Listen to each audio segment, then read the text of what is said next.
Shalom semuanya, saya Israel Neno dari Teologi 2017 yang akan menyampaikan renungan hari ini berkaitan dengan disiplin ketundukan dengan subtema sebuah batu ujian. Sebelumnya kita berdoa. Tuhan, kami akan dengarkan renungan pagi ini. Hari ini Tuhan berkati dalam nama Yesus. Haleluya, amin.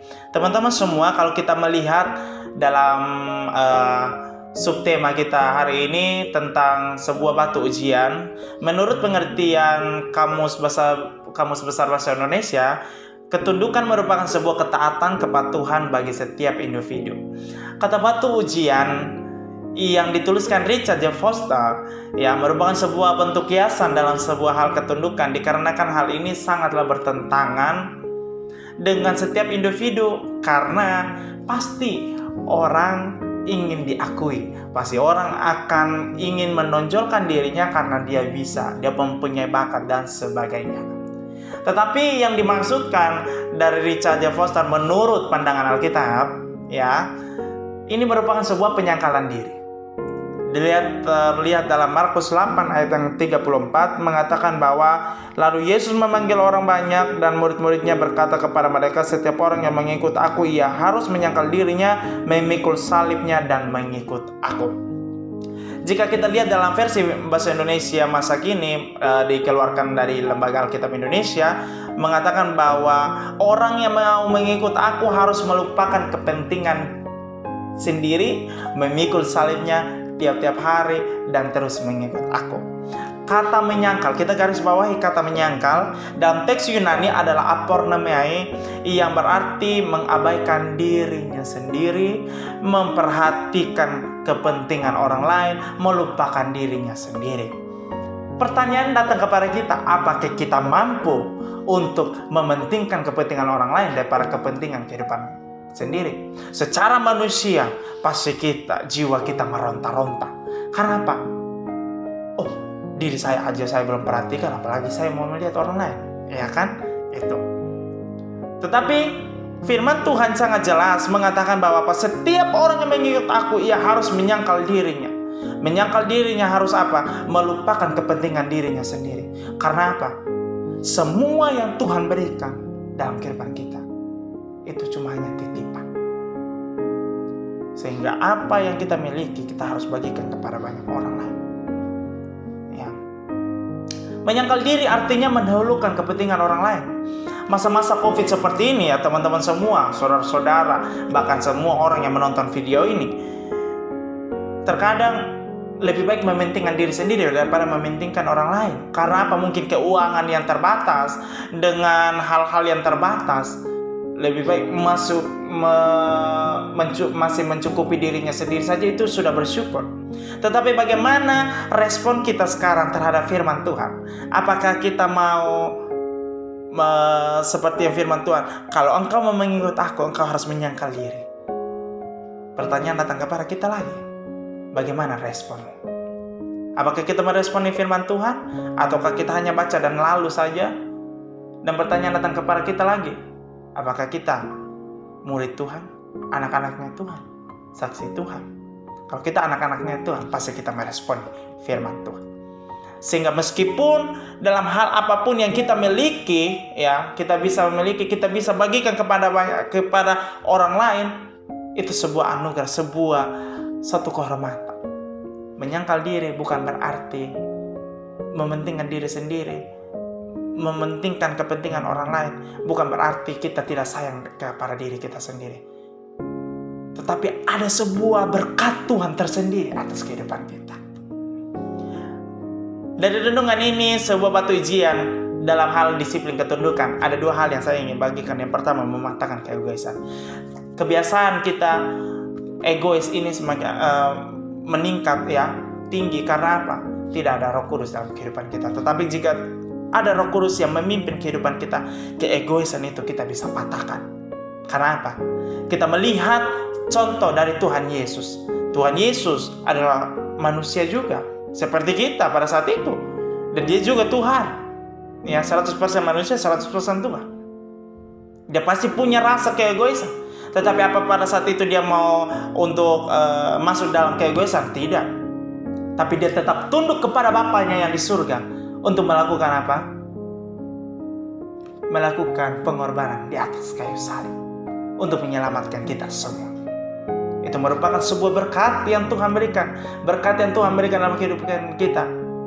Sebuah keteladanan hidup yang Tuhan Yesus berikan kepada kita. Untuk bukan hanya mementingkan dirinya sendiri, tetapi mementingkan banyak orang. Sehingga apa berkatnya Tuhan yang Tuhan sediakan sampai hari ini? Dia menjadi juru selamat kehidupan kita. Pasti banyak yang bertanya, bagaimana caranya? Ya lakukan dari hal-hal yang sederhana. Mungkin engkau punya teman, punya saudara, punya sahabat yang engkau tahu mungkin dalam keadaan susah, dalam keadaan tidak baik hari-hari ini. Engkau cukup ambil HP atau engkau datang kepada dia, doakan dia. Orang sekarang ini membutuhkan doa, banyak membutuhkan doa. Sekarang ini bukan hanya secara jasmani saja, tetapi butuh rohani pun juga dibutuhkan, ya kan? Jadi doa itu merupakan hal yang sederhana yang kita bisa bagikan kepada banyak orang. Untuk mematahkan keegoisan kita harus berbaur. Dimanapun kita berada, kita harus bisa masuk. Golongan rendah, golongan tinggi, golongan menengah, kita harus masuk. Untuk apa? Satu tujuan, memuliakan nama Tuhan. Yang kedua, mematahkan kesombongan. Terkadang kesombongan ini datang kepada kita menganggap diri kita bisa untuk semua hal, tetapi ternyata salah. Ternyata kita juga sebagai manusia biasa tidak punya kelemahan, punya keterbatasan. Jangan sombong. Saat Tuhan memberikan talenta kita kembangkan untuk kemuliaan nama Tuhan, dan kita salurkan lagi kepada orang lain. Untuk apa? Talenta itu terus diberkati Tuhan dan terus ditambahkan kapasitasnya. Jadi jangan hanya berpikir bahwa karena keakuan aku, karena aku bisa, kamu tidak bisa, aku bisa. Seperti itu jangan. Tapi Tuhan ajarkan kita untuk sama-sama saling merasakan. Harus tunduk, harus mementingkan kepentingan banyak orang. Saat kita mementingkan kepentingan banyak orang, pasti orang akan menyanjung kita. Oh, orang ini hebat, orang ini luar biasa, orang ini dermawan, orang ini seperti ini, baik orangnya. Ingat pada saat itu, jangan engkau sombong. Karena apa? Semuanya itu hanya titipan yang Tuhan berikan dalam kehidupan kita. Seperti Petrus pada saat Tuhan Yesus mengatakan bahwa ikut aku, ya, untuk memikul salib. Apakah Petrus egois pada saat itu? Tidak. Dia mengatakan, aku siap Tuhan. Sehingga mujizat pertama yang dia lakukan, 3.000 jemaat bertobat. 3.000 orang pada saat itu bertobat. Untuk apa? Kemuliaan nama Tuhan. Kembali lagi semuanya untuk kemuliaan nama Tuhan. Orang yang menyangkal diri bukan berarti tidak mengasihi dirinya, tetapi dia tahu bahwa apa yang Tuhan berikan dalam kehidupannya mau diberikan lagi kepada orang lain. Karena semuanya hanya titipan. Masalah demi masalah akan dihadapi. Proses pendewasaan akan dihadapi. Mematikan keegoisan dan kesombongan. Ya, mematahkan keegoisan dan kesombongan mungkin sangat sakit, tetapi kita harus lakukan. Ya, supaya apa? Dapatkan berkat-berkat Tuhan, maupun secara ilahi, maupun secara rohani, maupun secara jasmani yang ada. Untuk itu mengesampingkan kepentingan kehidupan kita demi kepentingan orang lain. Ada harga yang harus dibayar. Memang harus ada harga yang dibayar. Untuk mendapatkan sebuah hadiah luar biasa, harus ada harga yang dibayar. Dan untuk itu juga kehidupan kita. Kalau engkau mau dipakai Tuhan lebih dahsyat lagi, mengesampingkan kehidupan kita. Mari memberikan kehidupan juga untuk orang lain. Seperti dalam buku ini mengatakan bahwa nyanyian pujian dari gereja yang berisi paradoks yang indah tentang pemulihan diri melalui penyangkalan diri dari George Matthews mengarang, mengatakan, jadikan aku tawanan Tuhan, supaya aku bebas. Paksakan aku untuk menyenangkan pedangku, supaya aku menjaga pemenang.